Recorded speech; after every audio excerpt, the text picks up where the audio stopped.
G. Player hating niggas can't fuck with me. Heart of a hustler, mind of a G. Player hating niggas can't fuck with me. Heart of a hustler, mind of a G.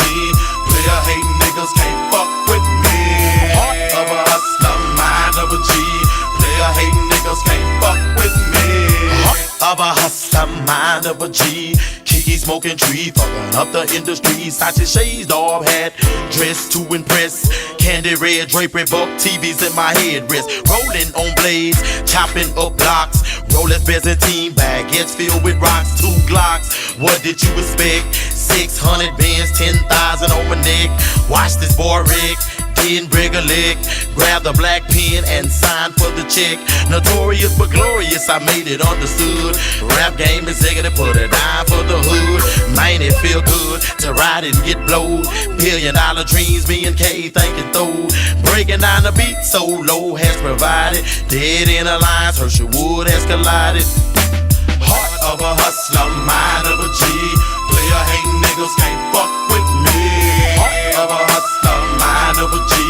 Player hating niggas can't fuck with me. And if you really wanna know who we are, when you're coming down like a superstar. If they really wanna know who it be, it's Fat Pat and that boy Mike D. I got the mind of a G in this game. Addicted to the paper so I can't escape it, man. Mind on the voyage, or shall I say a mission. Back up in the kitchen and my palms still itching. Baby mama still bitching cause I ain't got time. Trying to make a meal, ticket paper on my mind. Chart climbing, steadily shining. Watching ring field all up with diamonds. Yellow hoes mining, bumper kit reclining. I'm the first nigga to put the funk up on your mindin'.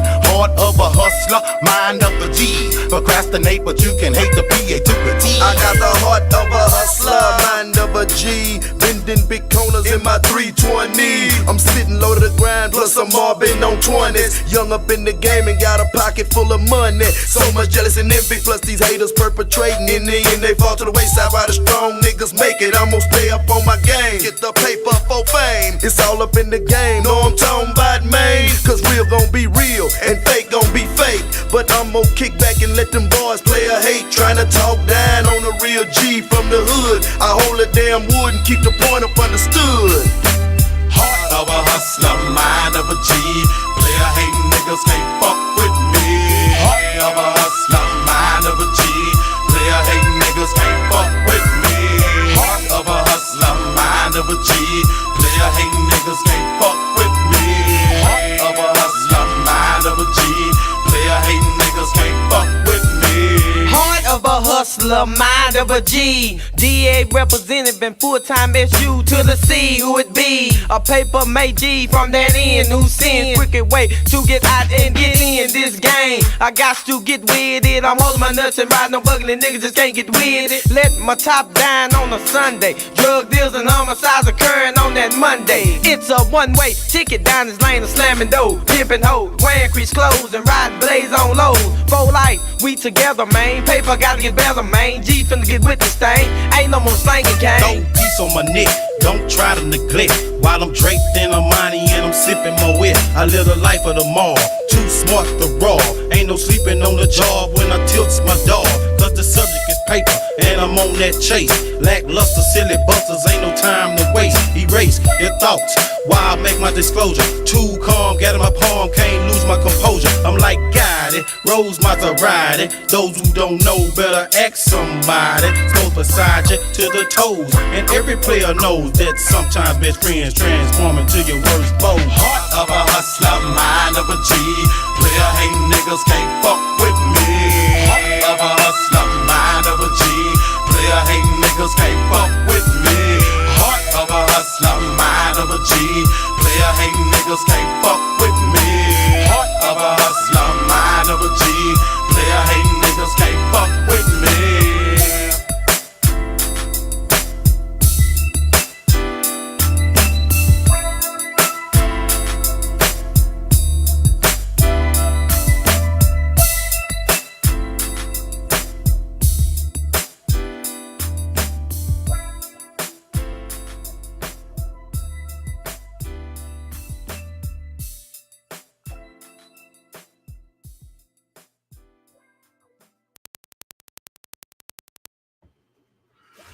We go hard in the yard with a library card. 7 candlesticks up, ain't the betas to stick up. 7 gang, source gang over everything. Y'all know how we rocking, man. We back. We back. We stay ahead of the ops because we actually read over here. They don't read, comprehend nothing. You understand? And we got that heart of the hustler, mind of a G. These players, hey, niggas can't fuck with me. We here. So we gonna get back into this book, Ashkenazic Jews and the Biblical Israelites. Because again, I can't allow you guys. I just cannot allow you guys to go around and be ignorant of the Ashkenazi Jewish people. I cannot allow you to do that. We have to speak on the origins. We have to speak on their dialect, their customs, the culture. We have to learn these things. No longer will you guys walk this earth not knowing who these people are, where they come from.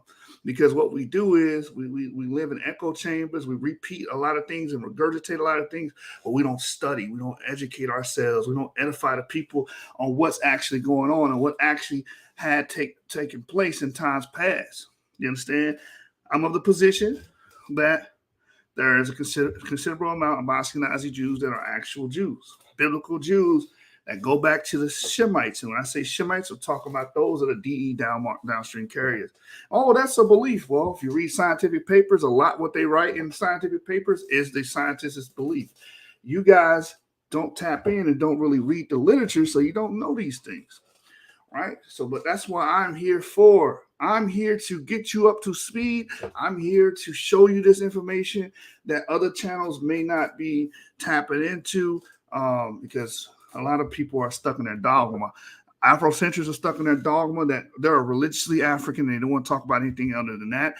Then you have Israelites that are religiously African as well. Y'all have taken the Afrocentric mantra and adopted it and rewrote it and copied and pasted over Israelite.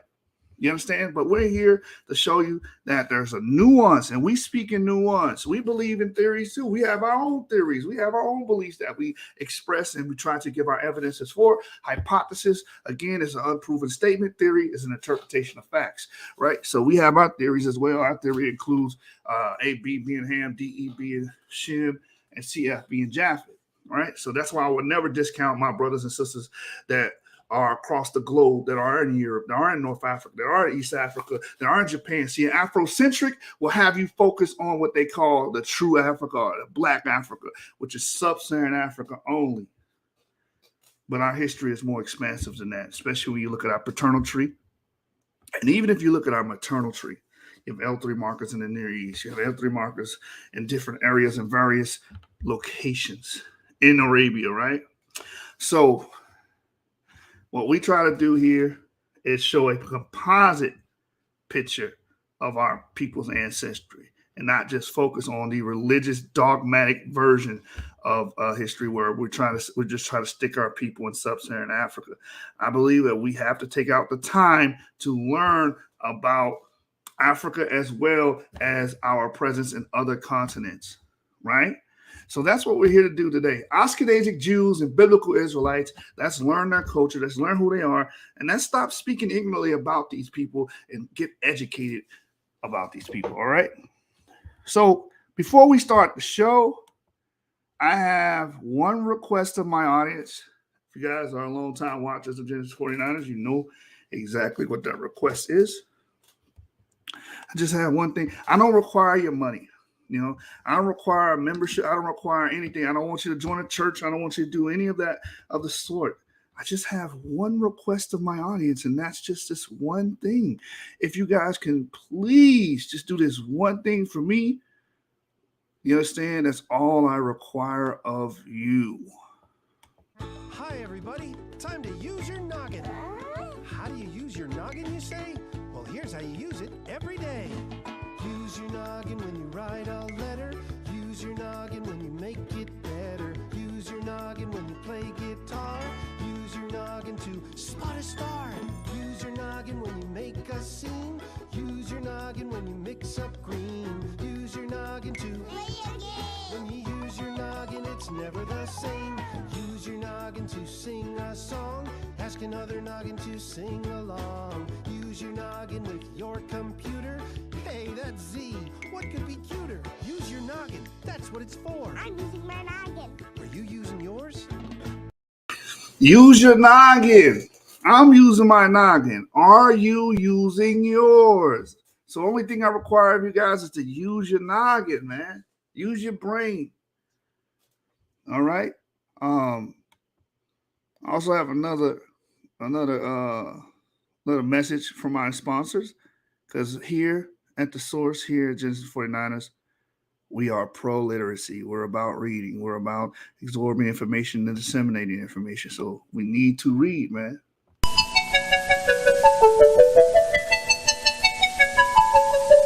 Butterfly in the sky, I can go twice as high.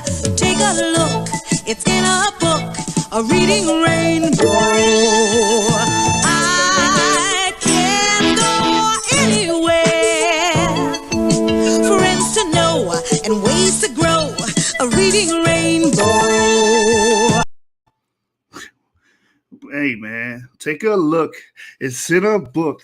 Reading Rainbow. So we believe in reading here. We believe in literacy here, and we want to raise the literacy in our communities. We want our people to be more literate in our communities, scientific literate. We want our people to just read more books in general, man. Let's get back into the habit of actually reading, studying, and disseminating information. I also have one more message for the Afrocentrics that may be offended by what we're reading today. Oh, why is he reading about European Jews? He should just be focusing on Africa. He should just be focusing on sub-Saharan Africa. Why is he talking about Ashkenazic Jews? Well, I have a message from my brother BJL. Jesus, so brother, listen to me you might have to bite a bullet. No, brother, stop. I'm gonna go look that up right now. No, brother, stop. Brother, stop. I don't give a damn about all you conscious, stupid ass, ignorant Negroes. You some stupid niggas.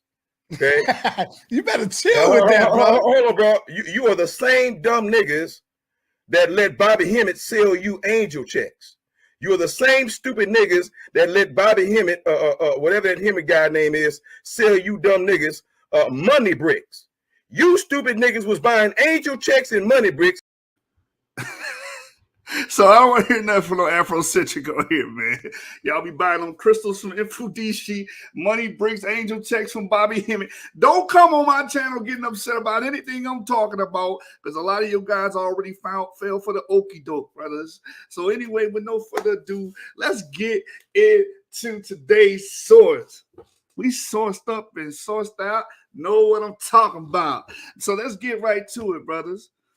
All right, so I'm going to share my screen, and we're going to go directly to today's book. Let me make sure that this is blown up so you guys can actually see it, right? So this is the same book we've been reading. This is part 3. We're going to read chapter 4 and chapter 5 today. And a lot of you BHIs are going to be upset. A lot of you guys are going to get mad.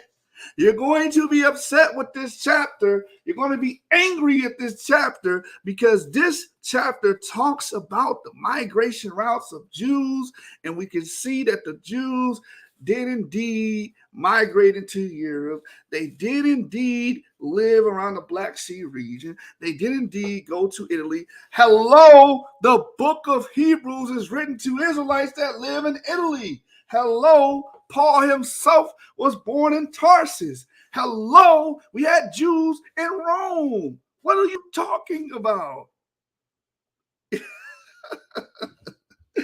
Let's get into the material, man. Butterfly in the sky. I can go twice as high. Take a look. It's in a book, goddammit.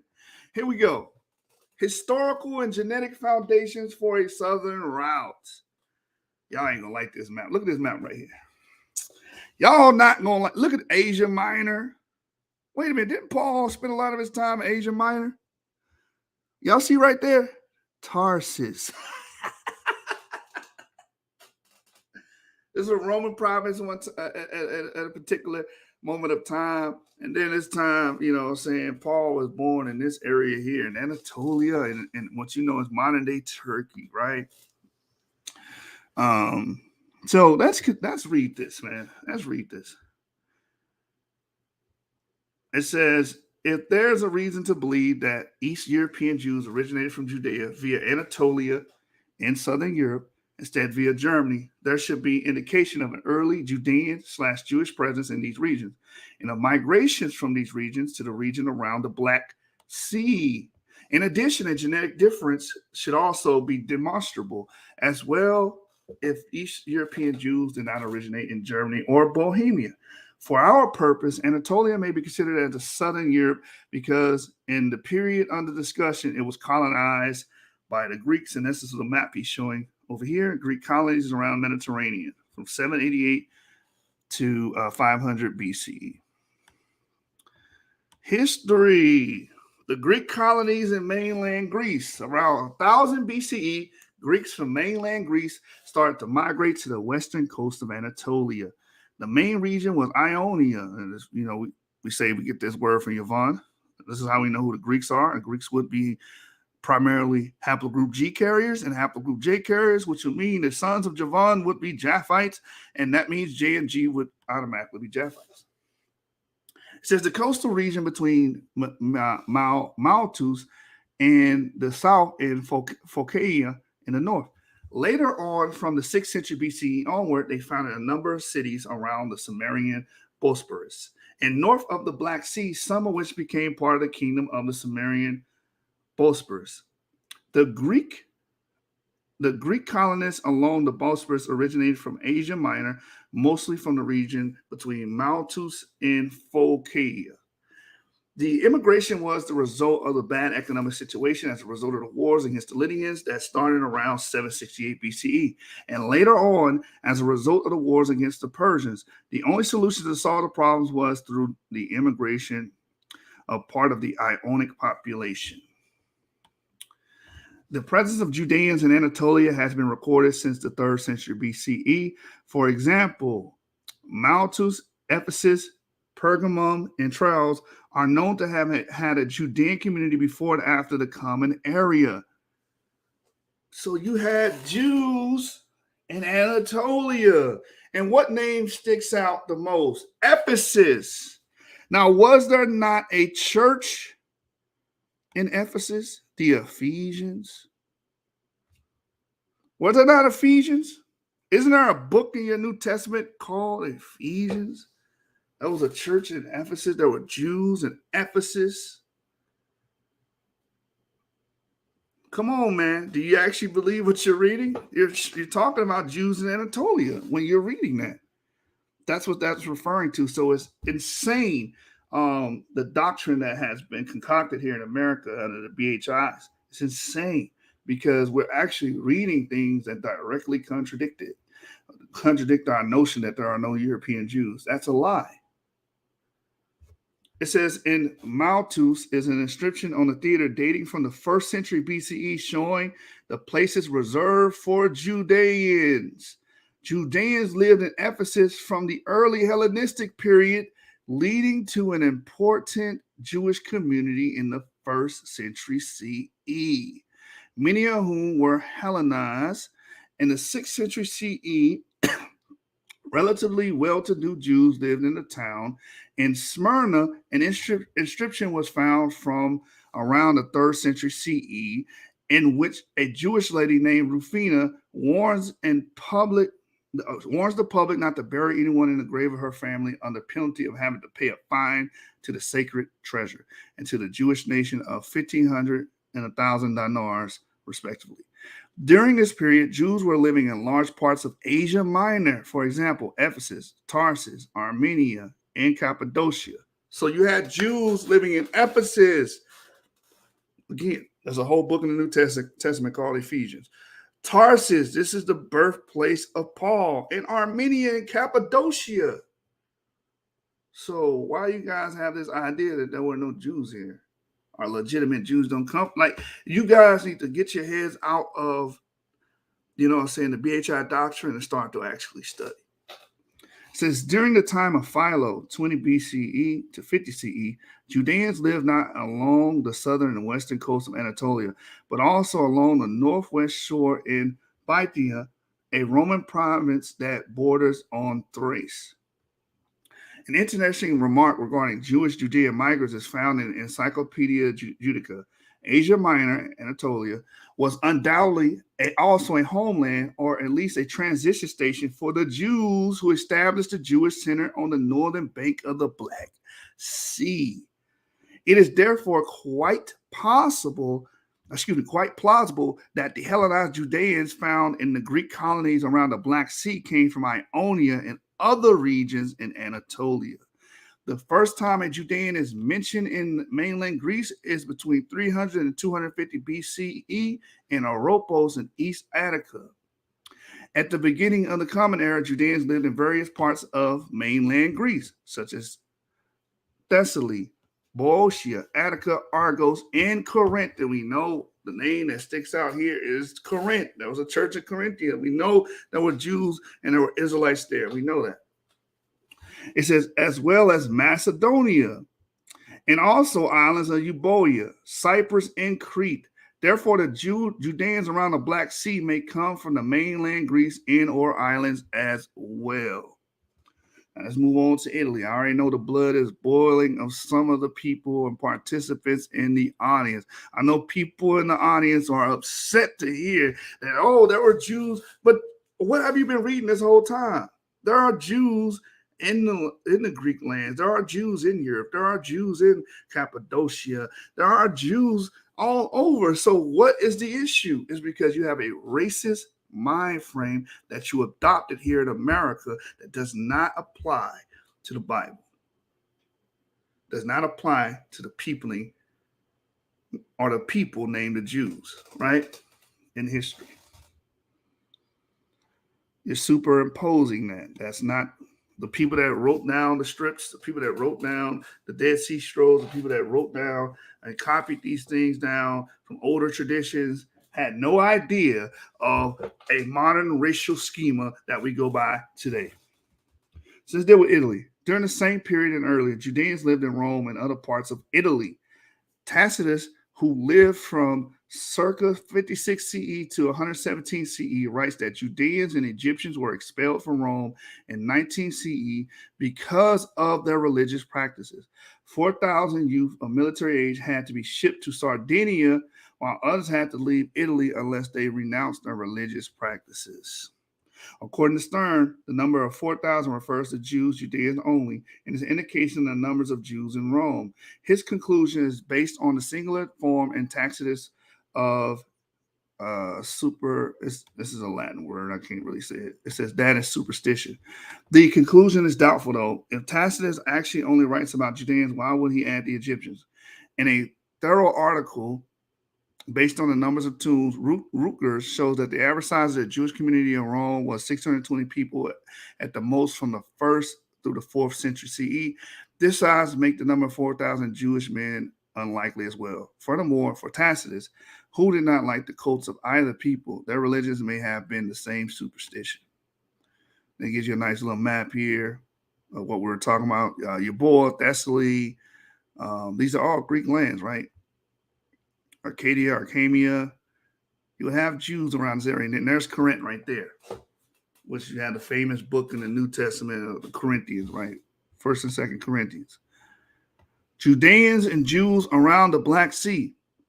Based on one manumission inscription found near Obia and 2 near Kerch, Harkavi concluded that Jews had lived in these towns already from before the beginning of the Common Era, that they had been completely Hellenized and they spoke Greek.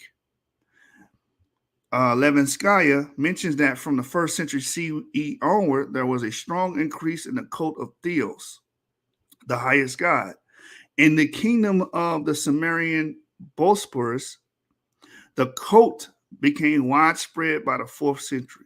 Furthermore, according to the inscriptions, the worship of the highest God was connected with Jewish synagogues from the very beginning. So, what did we just read here?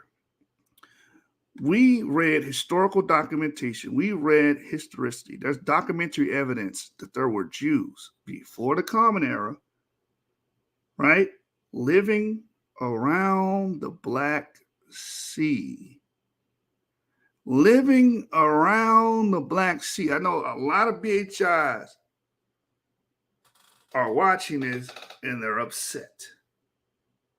They're mad. All you got to do is hit the dislike button and you can exit the video, unsubscribe from the channel.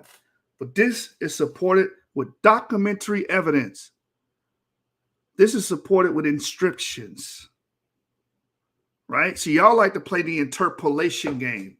Y'all just want to read a bunch of scriptures, interpolate it your way, and say, oh, well, the Most High gave me this understanding, and I'm not budging from it. But this is an inscription that is written here that's bearing witness to the presence of Jews around the Black Sea. All right? So it says here, according to the inscriptions, the worship of the highest God was connected with Jewish synagogues from the very beginning. This is particularly clear in inscriptions that contain the Greek word for synagogue. The latest inscription in this respect dates from 306 CE. Jews were present in Crimea, where they joined the insurrections against the Christian bishops in Chersonesus in 300 CE. Up to the beginning of the 5th century, there is evidence of the Jewish presence in the kingdom of Sumerian Bosporus. The Greek historian Theophanes Abbas, Agri et Confessor, writes that during the 7th century, Jews were living near Phagnagoria. Israel Halpern is quite clear about the Jewish presence in the region north of the Black Sea. If the existence of the Jewish settlement in the region during the Hellenistic period is still a matter of conjecture, there is certainly regarding the Roman period, and thereafter, this region was seemingly never without a Jewish settlement. The closeness of Greece, and especially its colonies in Anatolia and the land of Israel, makes these regions likely sources for Judeans north of the Black Sea. Now, let's deal with Jews and Khazaria. This is another hot topic because of the Khazaria hypothesis, which has little to no weight because of the timeline, right? We discussed that last episode, so let's read this.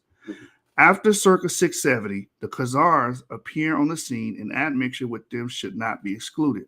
Although we have no information on this, we only know for certain that King Bulan of the Khazars converted to Judaism in 861. We should realize that the Jews have been living in and near the region called Khazaria for more than 850 years before King Bulan of the Khazars converted to Judaism. The following question seems therefore justified. Did his conversion add significantly more converts to the already large Jewish community, or was the situation maybe much such that the king converted to Judaism because there were so many Jews already living in this kingdom? These questions cannot be answered as long as we do not have more information about the Khazars. And as mentioned before, a Jew in Khazaria did not have to be a converted Khazar. Before Halpern discusses the Khazars, he makes the following statement. For more than 600 years, Jewish settlements existed only in the one corner of Eastern Europe, north of the Black Sea. The long Jewish presence during the first 670 years of the Common Era may make the Khazars considerably less important for East European Jewry than assumed of some scientists. Bournois writes that the Kitaba, even Muslims, expelled the Jews from Khorasmia, south of the Aral Sea. They arrived in Khazaria. It says, and including among them were numerous rabbis and scholars, there were already a great many Greek or ex-Syrian Jews in Khazaria, just as there were all around the Black Sea. But it seems to have been the Syncretic Judaism of the Khorasanian Jews rather than the traditional Judaism, which became the official doctrine of the Khazar state. In due course, Talmudic clergy were fetched from Baghdad, Khorasan, in the Byzantine Empire. So again, this is just reinforcing that there were Jews around the Black Sea, Syria, Greek lands, and also Khazaria, right? So, however, she does not provide a reference on this information as base. In 721, 722, the Byzantine Empire, Leo III, the Yasaria ordered Jews to be baptized. Part of the Jews left Byzantium. In note 13, the author writes around 722, the Jews began to come to Khazaria from Baghdad, from Khorasan, and from the land of Greece. If Jews indeed fled to Khazaria, they must have known that it was safe for them to go there.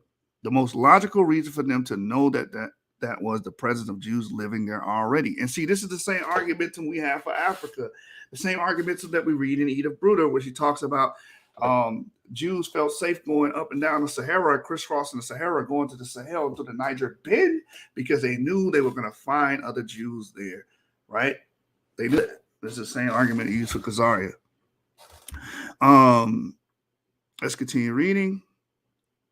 It says, this is another indication that Jews have been living in the region for quite some time.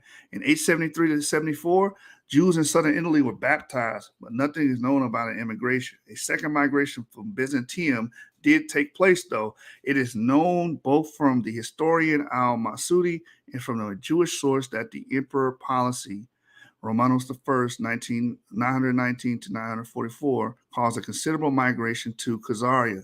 Starr refers to the information from circa 930. Many Jews had migrated to Khazaria, having come from all cities of the Muslims and as well as from Byzantium. During this period, the Byzantine Empire included not only Greece and Anatolia, but also southern Italy and parts of the Balkans. Migrations took place from southern Italy as well. It says, in the meantime, the relatively strong proportion which they, the Jews, undoubtedly constituted in Apulia and Auria, and later Bari and Otranto, must have diminished during the 9th and 10th centuries, primarily as a result of the immigration and destruction caused by Muslim invasions.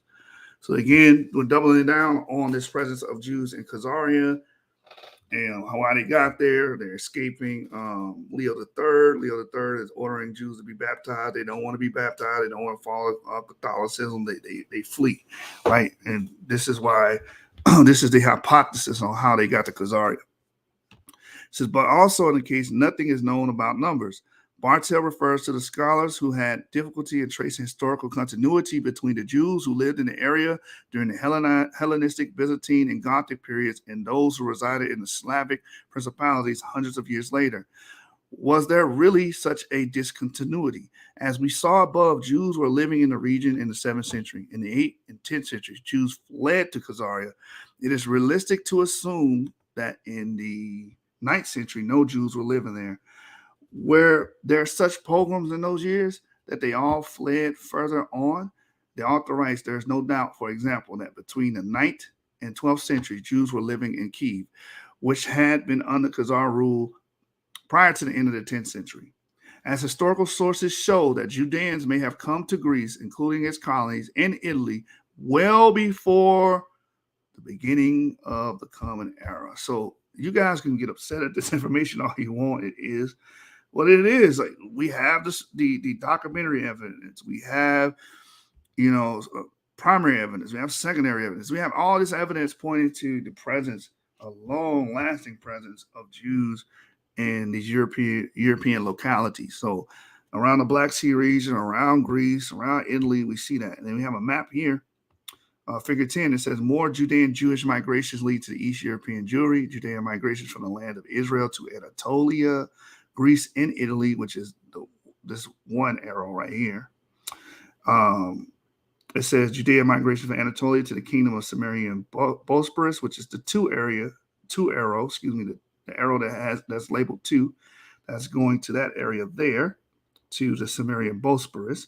And it says Jewish migrations from Byzantium, southern Italy, Greece, Thrace, and Anatolia to southern Ukraine, which he says a lot of East Europeans actually come from southern Ukraine. That's the arrow that is labeled 3. That's going towards Ukraine. As you can see, the 3 arrow. It says the arrows in this figure indicate the beginning and end point only, not the routes taken. All right. And then it gives the source on where you can find that map. All right. It says, again, as historical sources show that Judeans may have come to Greece, including its colonies in Italy, well before the beginning of the Common Era, followed by the migration to the area around the Black Sea. The next problem to be tackled is, do genetic data agree with the origin of East European Jews via a southern route? Genetics. The main genetic information about the maternal genetic history of Ashkenazis come from the publication by Costa et al. 2013, who worked with mitochondrial DNA. As mentioned before, mitochondrial DNA is inherited from the mother. This means that we can follow the maternal line. The reason today's mtDNA can be used for following back the maternal line is that every mtDNA maintains the earlier mutations. In addition, it is possible to calculate when the earlier mutations took place. This way, one can also get information about the period in which the different mutations took place. The findings by Costa et al. Have a number of points in their favor compared to those by most of the other geneticists.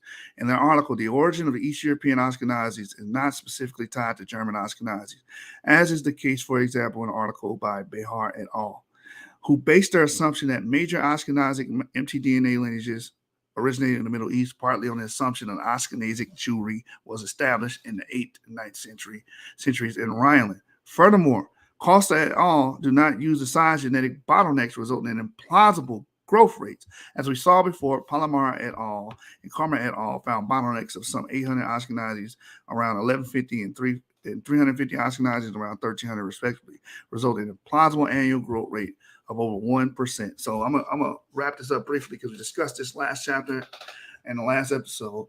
Basically, what they're saying is that all the Ashkenazis we know come from 350 men that lived between 1150 and 1300 CE, and which gives an implausible growth rate from 300 men then all the way to 2 million in the 1800s. And he's saying that's implausible. There's no way. So the way you get around that is you prove that, hey, actually, these populations did not just stand for 350 people. It was other Jews migrating in and mixing in and contributing, and non-Jewish people contributing to that number. This is why you have a lot of, Western Jews like Sephardi's and also Eastern Jews with a lot of R1A. This R1A and R1B, or actually R1B, a lot of these R1B would be just Western European converts adding to that number. Okay, let's continue to read. It says, thanks to their genealogical approach, Costa et al. Found that 4 major founding lineages of Ashkenazic mtDNA within the lineages K and N1B, namely K1A1B1A, K1A9, K2A2, and N1B2 were of European origin. What does this tell you? This tells you that men that were nominal Jews moved into the European areas and localities and married the local women. It says here, these lineages have been considered as typically Jewish and were wrongly presented as an indication of Middle Eastern origin. Most of the minor mtDNA Ashkenazic lineages investigated by Costa et al. Originated in prehistoric Europe as well. About 11,500 years ago, K1A1B1 arrived in Europe from the Middle East. It dates to about 11,700 years before present. K1A1B1A arose from K1A1B1 some 4,400 years ago due to 3 mutations.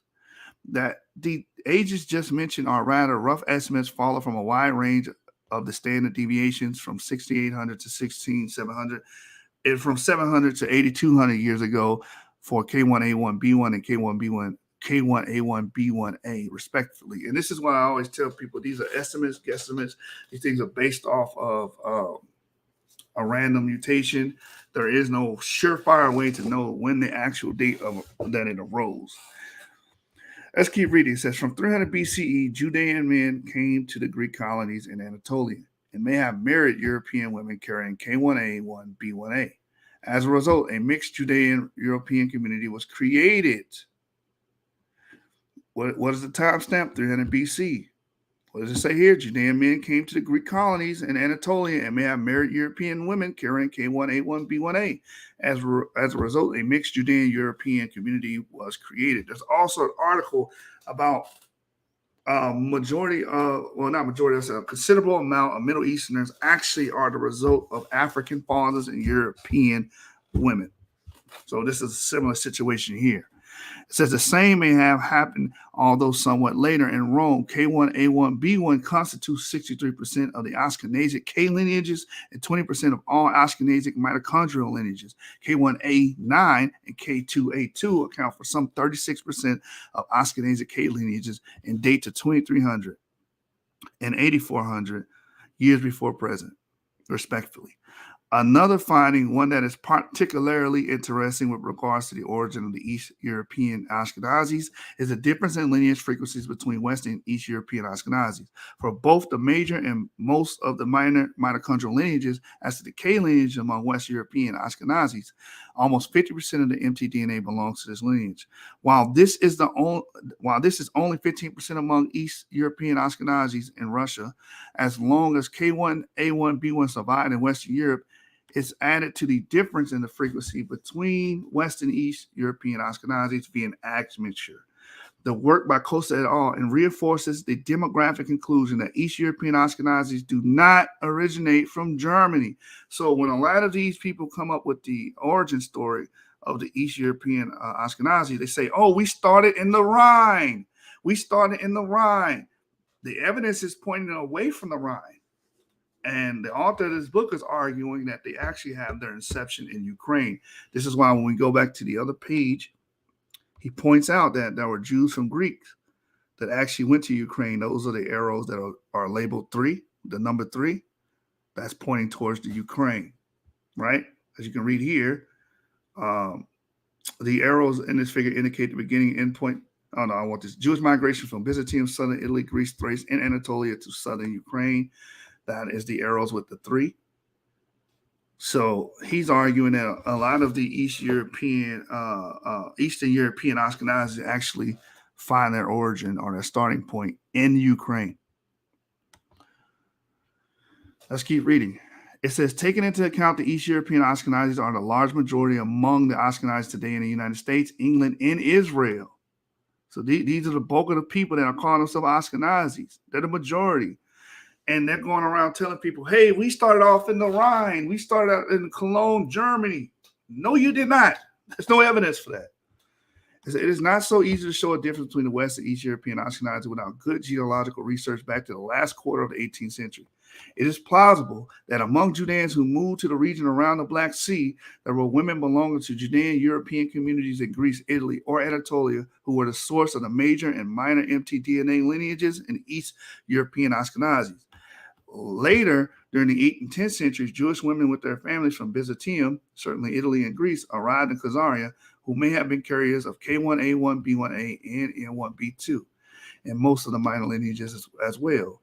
Founder lineages K2A2 and K1A9 also show a difference in the distribution between West and East European Ashkenazis. K1A9 originated in Western Europe. The question is, who may have brought it to Eastern Europe? This question will be discussed in the chapter on Yiddish, and we're going to read this chapter here. Why do East European Ashkenazis speak Yiddish? This is a question. Y'all have to know this. You have to learn. Why? How did they develop Yiddish? Simple question. Through the women that were marrying. We're going to get into it. Watch this. Simple answer to that question. Watch this. It says, there must have been more Jewish males from the Middle East than females, as is mostly the men who went abroad as merchants or in any other capacity. And that's usually when you're going through ancient history, medieval history, or before that, most of the migrations have a sex bias, whereas majority males, like with the Bantu expansion, that's majority of males with EM2. They're bringing their DNA in, they're bringing their genetic component in, and they're mixing with pygmies. They're mixing with Paleo-African women, right? And they create this new caste of African, right? And sub-Saharan Africa, right? Same thing with the Eastern Europeans. They start off Greek Jews, Anatolian Jews that migrate into Ukraine. They're mixing with these European women. Now they create a new caste of Jew, right? It says right here, but it can never have been close to 100% simply from a practical point of view. It is not feasible that there was a Middle Eastern Jewish man available for every Jewish girl in Europe who wanted to get married during the centuries of a Jewish presence in Europe. And of course, there's also genetic evidence about non-Jewish men entering the Jewish community. What is that? Non-Jewish men entering the Jewish community? When they got to Europe, they started allowing other men to convert and be a part of that culture. And that these people have R1B Western European markers. All right. Conclusions. Before the beginning of the Common Era, Judeans from the Greek colonies and maintained Greece lived in Crimea and north of it. I know a lot of you BHIs are upset to even hear that, but this is history. It is backed up with documentary evidence. It's backed up with primary sources. This is backed up with inscriptions from the places in question. You had Jews in this area before the Common Era, meaning early BCE period. Late BCE period. Point 2, up to the 7th century, there is documentations of Jewish presence north of the Black Sea. You had Jews there, north of the Black Sea. Point 3, the early presence of Judeans and Jews north of the Black Sea makes the Khazar hypothesis implausible, as does genetic evidence, because you already have Jews there. Point 4, during the 8th and 10th centuries, Jews from Greece and southern Italy, respectively, came to Khazaria, together with Jews from Muslim places. Point 5, the main and almost all minor and mtDNA lineages show a difference between West and East European Ashkenazis are of European origin and are compatible with the origin via southern route in Anatolia.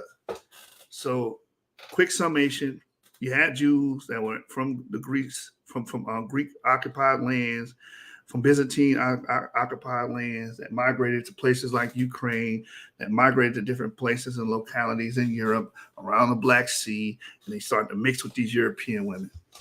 Okay? Moving on to chapter 5. Why do East European Ashkenazis speak Yiddish? Introduction. Yiddish is a component language with German as the main component. It also contains Hebrew, Slavic, and Romance words. I want you guys to hone in on Slavic because it is a major component. And it may give us the origin of this language, right? So check this out. It says, if it is true that East European Jewry started in southern Ukraine, it does not appear logical that the descendants should speak Yiddish, a German-based language. The 3 major hypotheses concerning the origin of Yiddish are the Rhineland hypothesis, the Danube hypothesis, and the Sorb hypothesis. In 2011, I suggested that the 4th hypothesis, the Bavarian Czech hypothesis, is more appropriate to explain the origin of Yiddish in Eastern Europe. These hypotheses have also been used to explain the origin of the East European Ashkenazis. I will summarize the 4 hypotheses and add a new argument that detaches the origin of Yiddish from the origin of East European Ashkenazis. According to the Rhineland hypothesis, the Jews of Cologne fled to Gaul, which is modern-day France, when the barbarous Germanic tribes occupied the city. When centuries later they returned to Rhineland, the Yiddish language has started to develop. Because nothing is known about the Jewish presence in Rhineland between 331 and 751, but only in Gaul, Weinrich decided that they must have fled when the Germanic tribes took over the city. In addition, he showed that the name of the River Rhine, used in Hebrew literature during the 10th century, transcribed as Rhinus, is a mixture of the Middle High German Rhine and Latin us, pointing clearly to Gaul. The use of Romance words in Cologne is no solid evidence for the return from Gaul in any case. Muller and Frenge's right, translated from German, a main measure of the year 50 CE was the settlement of veterans near the colony. As a result, especially Mediterranean people entered the region.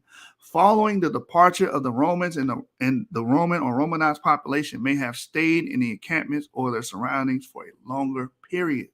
The idea that Jews fled from Rhineland when the Germanic tribes took over the city is not based on evidence. This is just a legend. It's solely a legend.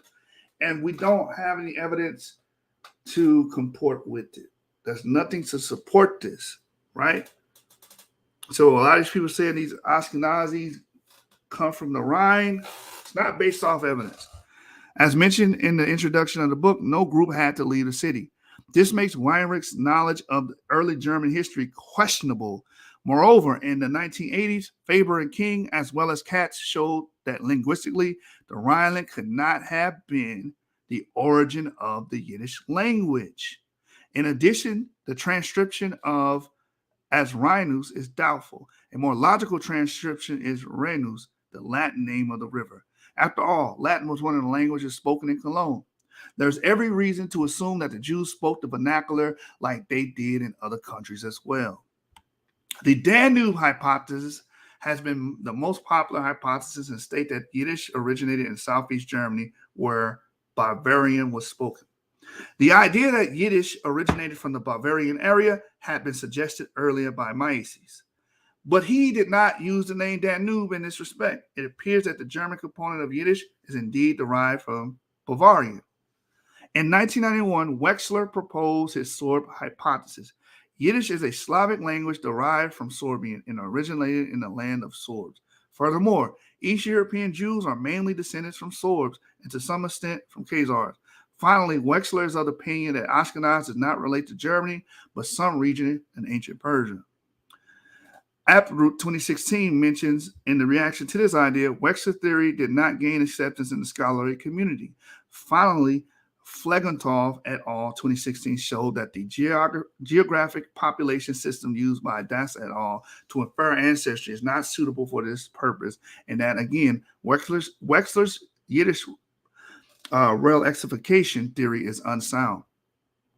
In 1998, Eggers published I can't say that German word, in which he proposed the Bavarian Czech hypothesis.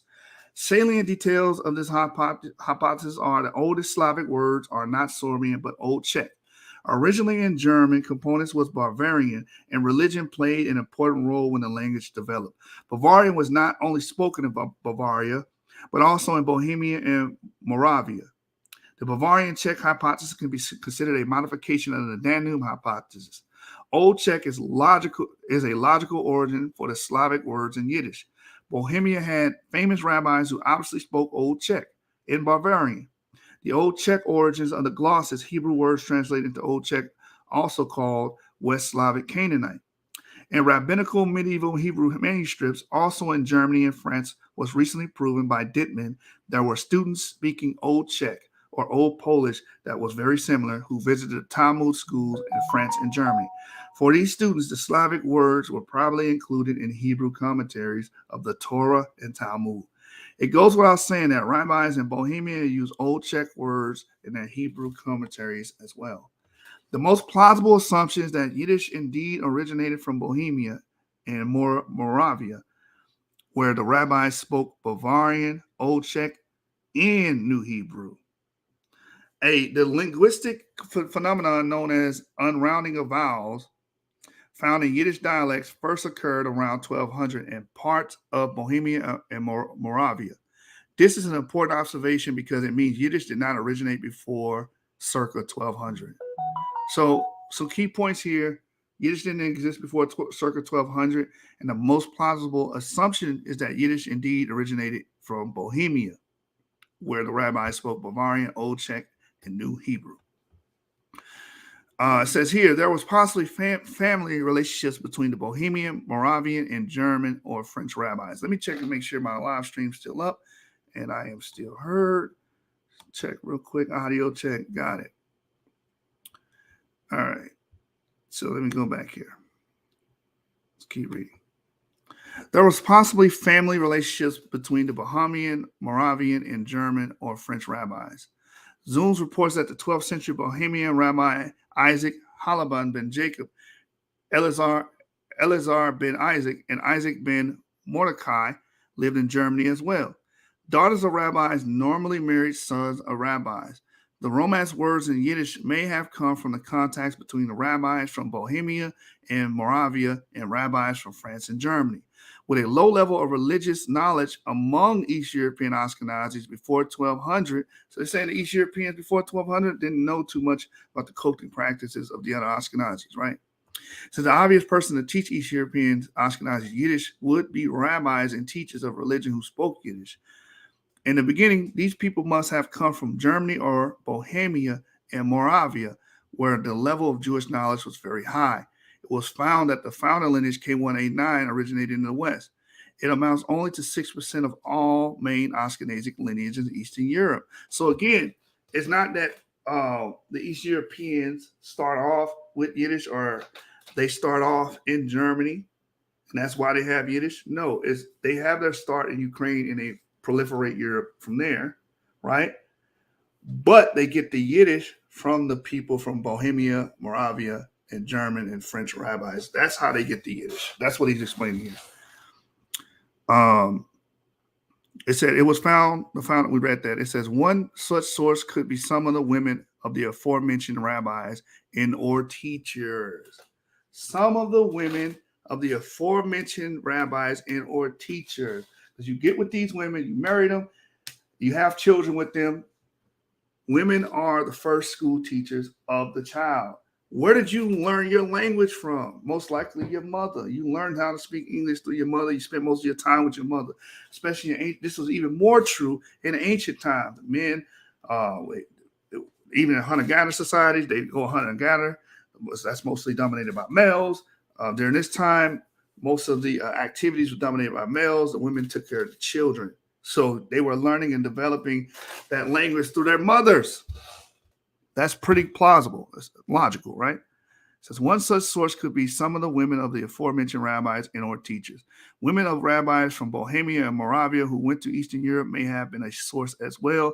This means that K189 occurred initially in a limited group. It would also explain why later on K189 occurred in Eastern Europe at much lower frequencies than K1A1B1A. One could explain the differences in frequency by genetic drift. However, the author tried to diminish this possibility by using the diversity and nesting structure in the tree for most of the inferences. But it makes a lot of sense. Again, if you're going to marry to these groups and these women, whatever language that's dominant in her culture she's going to teach that language to your children. It's just that simple. Jews spoke the vernacular. As mentioned above, before and shortly after the beginning of the Common Era, Judeans around the Black Sea must have spoken Greek. I know a lot of you people that are watching, some of you Black Hebrew Israelites that are watching, you guys are upset because there are Jews above the Black Sea. But this has been proven with documentary evidence. There's nothing you can do about it, right? Let's go back to it. It says later on, their descendants must have switched to a Slavic language because a Slavic language became the vernacular, and the Jews, as everywhere else in those days, spoke the vernacular. Do we have evidence that East European Ashkenazis indeed spoke a Slavic language before they spoke Yiddish? The Jews who lived in Eastern Europe before 1200 must have spoken the vernacular because the Yiddish language uses unrounded vowels. And as we saw before, unrounding only started around that time. The arguments I put forward earlier, for example, how at the beginning of the 17th century, rabbis mentioned in response that most of the Jews spoke Russian, and that in 1650 there were still regions in Russia where the Jews only spoke Russian, confirmed this view. I would like to add a few more arguments. There is an indirect information that East European Ashkenazis first spoke a Slavic language. In both the Kitab al-Masalik wal Mamalik, the Book of the Roads and the Kingdoms, Ibn Kordabi tells us about Jewish merchants, Radhanites, who traveled from Western Europe to China and back. They spoke Arabic, Persian, Romance language, the Frankish language, Andalusian, and a Slavic language. It is not plausible that every merchant traveled the whole route. Few, if any, of the caravans ever traveled the whole way, some 9,000 miles there and back. Chinese merchants were never seen in Rome, nor were Roman traders in Chiang.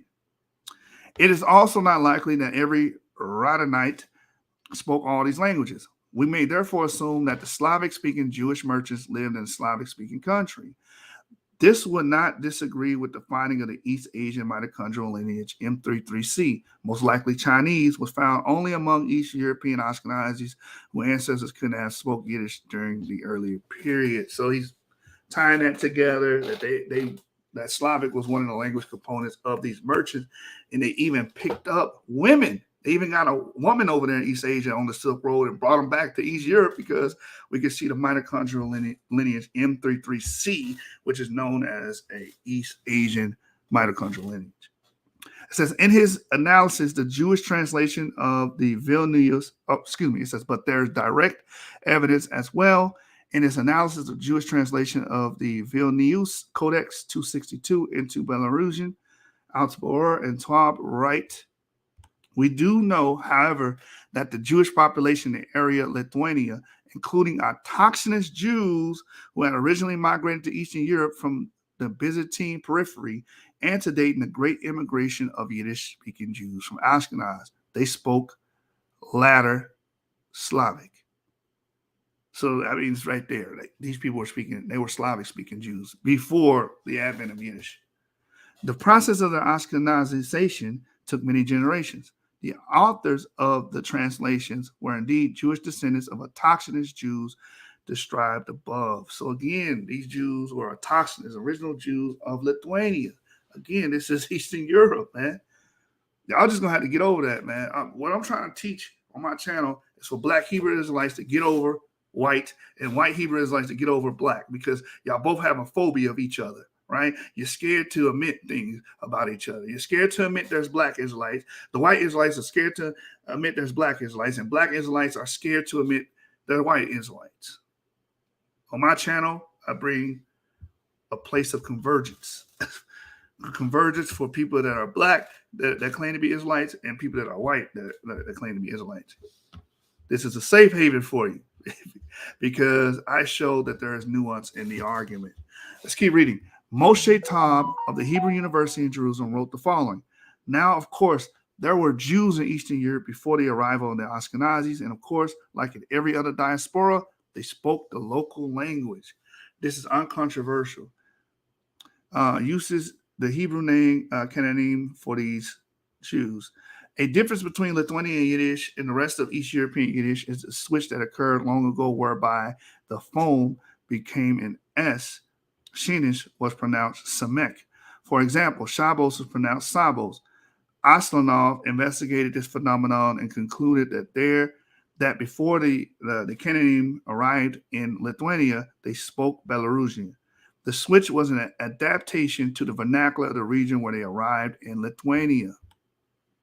The fact that East European Jews spoke the vernacular of the Slavic country in which they lived before they spoke Yiddish may be part of the reason that they developed different dialects of Yiddish.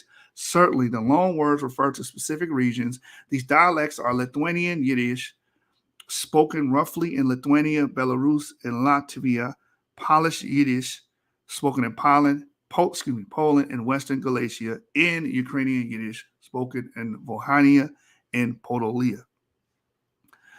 The language cum ethnic shift. In Eastern Europe, we are dealing with a linguistic replacement. An appropriate model for the replacement of Slavic by Yiddish is provided by the language cum ethnic shift, Eret 1988. The Jews in Eastern Europe were mostly living in villages and small towns.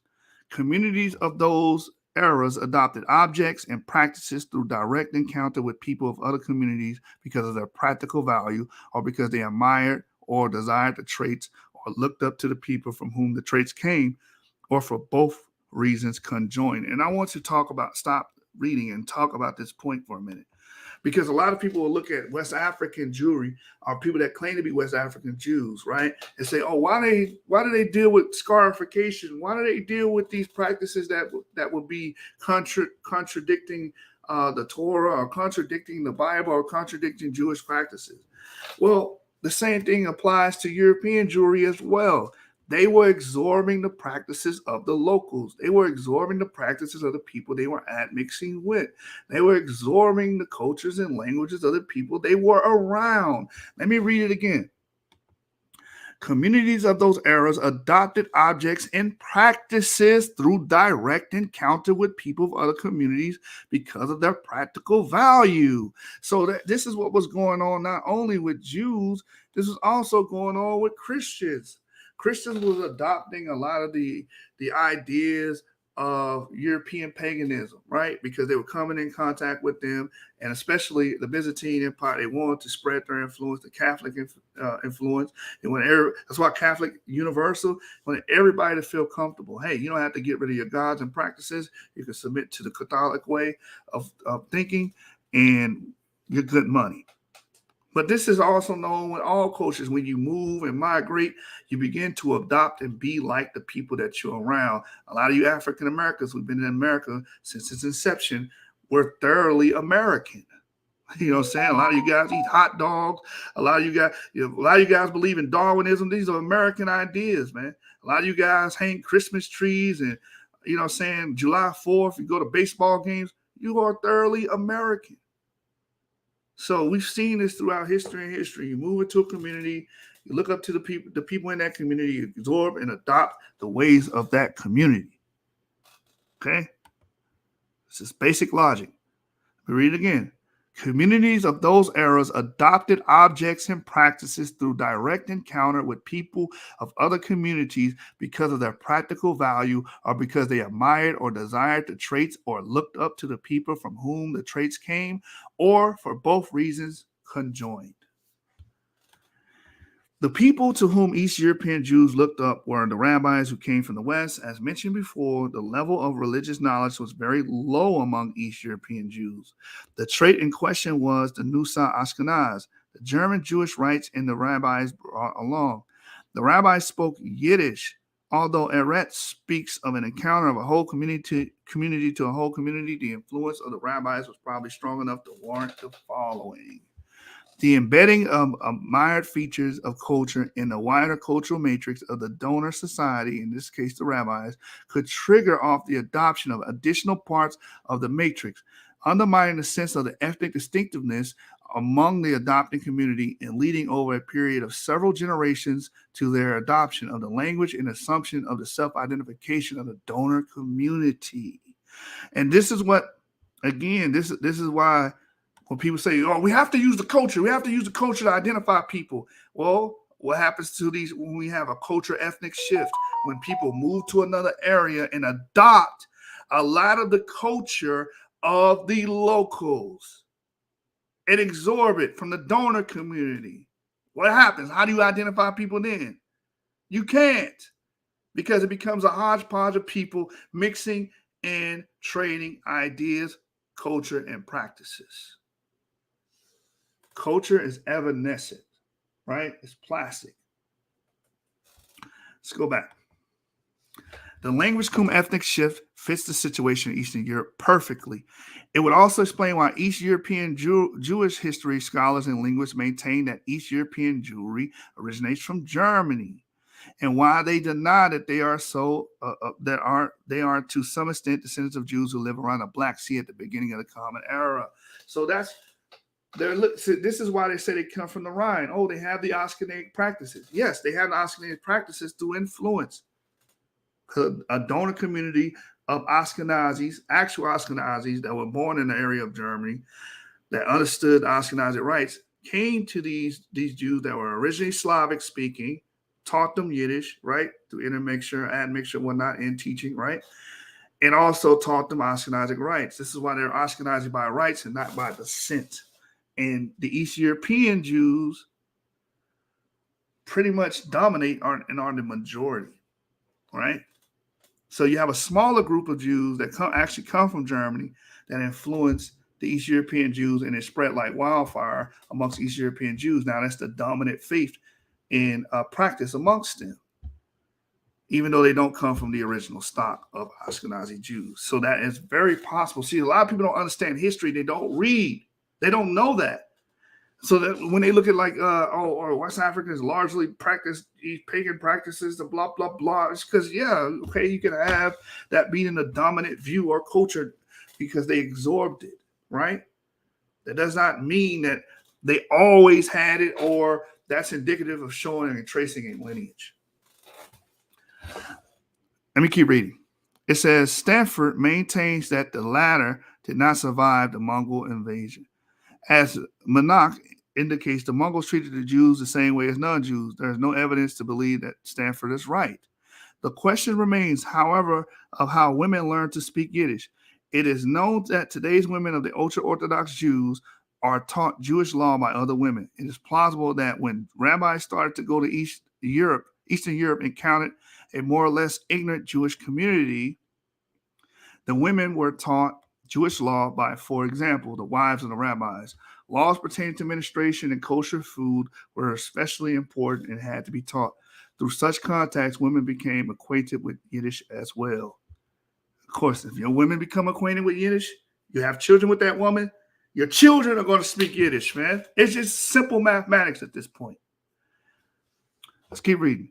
It is thus possible to explain that East European Ashkenazi spoke Yiddish in the end, when only a small number of them originated from German-speaking areas. As we will see in the next chapter, a similar development must have taken place in Turkey, where Jews switched from the vernacular of Judeo-Spanish. In addition to historical and genetic arguments, we now also have linguistic arguments to support a southern route for the development of East European Ashkenazis.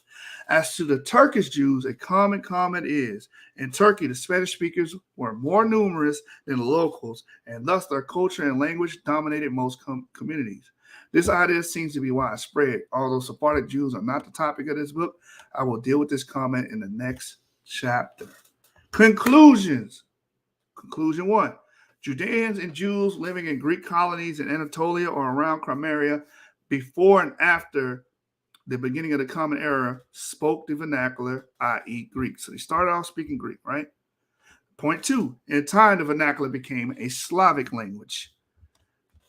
Point 3. The switch from Slavic language to Yiddish is explained according to Eretz language cum ethnic shift model, which says you go into a community or a community comes to you and they become the donor community. You like their culture, you like their traits, and you adopt their traits, you adopt their practices, you adopt their language. That's what that's bringing up. It creates a language cum ethnic shift. Point 4. Yiddish-speaking women, wives of rabbis who taught religious laws to East European Jewish women, taught them Yiddish as well. All right, that's the end of the chapter. So now you guys understand that there were Jews around the Black Sea region. You understand that migratory route. They initially come from Anatolia and other areas there, which is supported through the biblical evidence because Paul was born in Tarsus. That's in Anatolia. He spent a lot of time in Asia Minor, the church of Corinth, the church in Ephesus, the Ephesians. So we know there were Jews and Israelites there at that time. We also learned where did Yiddish come from. Did it start with the Eastern European Ashkenazis? No. They initially would have spoke Greek, and then they would have spoke Slavic, and then they would have picked up Yiddish from German Jews around 1200 CE, circa 1200 CE. All right, that wraps up those two chapters. The next episode, we will be dealing with our Turkish Jews, Sephardic Jews. That is chapter 6, and we are pretty much almost finished with this book. We will be completing this book soon, maybe in the next episode or two. So I appreciate you guys that found value in this series, that are continuing to learn and grow from the information that's provided here, and hopefully this erodes a lot of the racist ideas that linger in the minds of Black Hebrew Israelites and white Hebrew Israelites alike.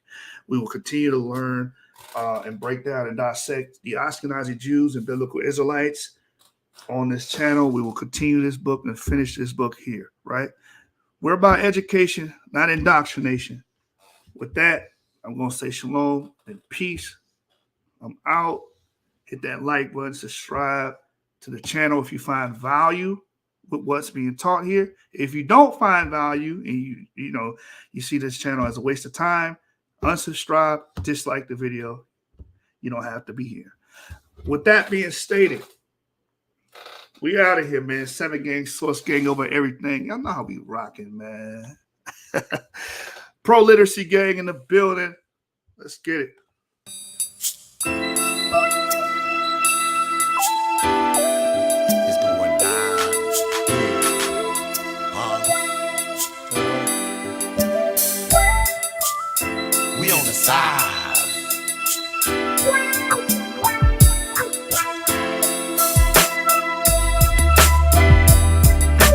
Heart of a hustler, mind of a G. Player hating niggas can't fuck with me. Heart of a hustler, mind of a G. Player hating niggas can't fuck with me. Heart of a hustler, mind of a G. Player hating niggas can't fuck with me. Heart of a hustler, mind of a G. Player hating niggas can't fuck with me. Heart of a hustler, mind of a G. Kiki smoking tree, fucking up the industry. Sachi shades, dog hat, dressed to impress. Candy red drapery, buck TVs in my head wrist. Rolling on blades, chopping up blocks. Rollers, Byzantine baguettes filled with rocks. 2 Glocks, what did you expect? 600 bands, 10,000 on my neck. Watch this boy Rick. in Brickalick. Grab the black pen and sign for the check. Notorious but glorious, I made it understood. Rap game executive, put a dime for the hood. Man, it feel good to ride and get blowed. $1 billion dreams, me and K thinking through. Breaking down the beat so low has provided. Dead in a lines, Herschel Wood has collided. Heart of a hustler, mind of a G. Player hating niggas can't fuck with me. Heart of a hustler, mind of a G. Player hating niggas can't fuck with me. And if you really wanna know who we are, when you coming down like a superstar. If they really wanna know who it be, it's Fat Pat and that boy Mike D. I got the mind of a G in this game. Addicted to the paper so I can't escape it, man. Mind on the voyage, or shall I say a mission.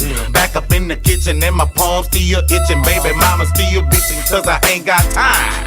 Trying to make a meal, ticket paper on my mind. Chart climbing, steadily shining. Watching ring field all up with diamonds. Yellow hoes mining, bumper kid reclining. I'm the first nigga to put the funk up on your mind. Heart of a hustler, mind of a G. Procrastinate but you can hate the PA to the T. I got the heart of a hustler, mind of a G. Bending big corners in my 320. I'm sitting low to the grind, plus I'm mobbing on 20s. Young up in the game and got a pocket full of money. So much jealous and envy, plus these haters perpetrating. In the end, they fall to the wayside while the strong niggas make it. I'm gonna stay up on my game, get the paper for fame. It's all up in the game, know I'm talking about main. Cause real gon' be real and fake gon' be fake. But I'm gonna kick back and let them boys play a hate. Trying to talk down on a real G from the hood. I hold a damn wood and keep the point up understood. Heart of a hustler, mind of a G. Player hating niggas can't fuck with me. Heart of a hustler, mind of a G. Player hating niggas can't fuck with me. Heart of a hustler, mind of a G. Player hating niggas can't fuck with me. Heart of a hustler, mind of a G.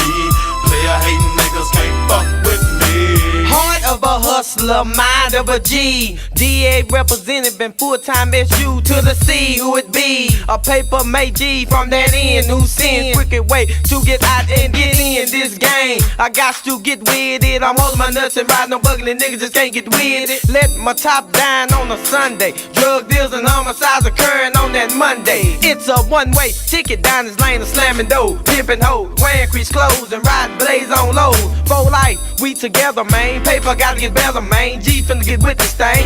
Ain't no more slanging cane. Throw piece on my neck, don't try to neglect. While I'm draped in a money and I'm sipping my wet. I live the life of the mall, too smart to raw. Ain't no sleeping on the job when I tilts my dog.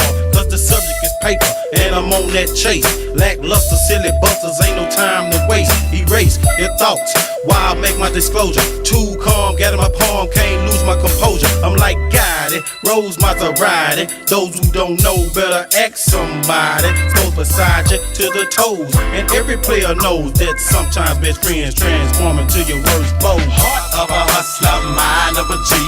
Player hating niggas can't fuck with me. Heart of a hustler, mind of a G. Player hating niggas can't fuck with me. Heart of a hustler, mind of a G. Player hating niggas can't fuck with me. Heart of a hustler, mind of a G. Player hating niggas can't fuck with me.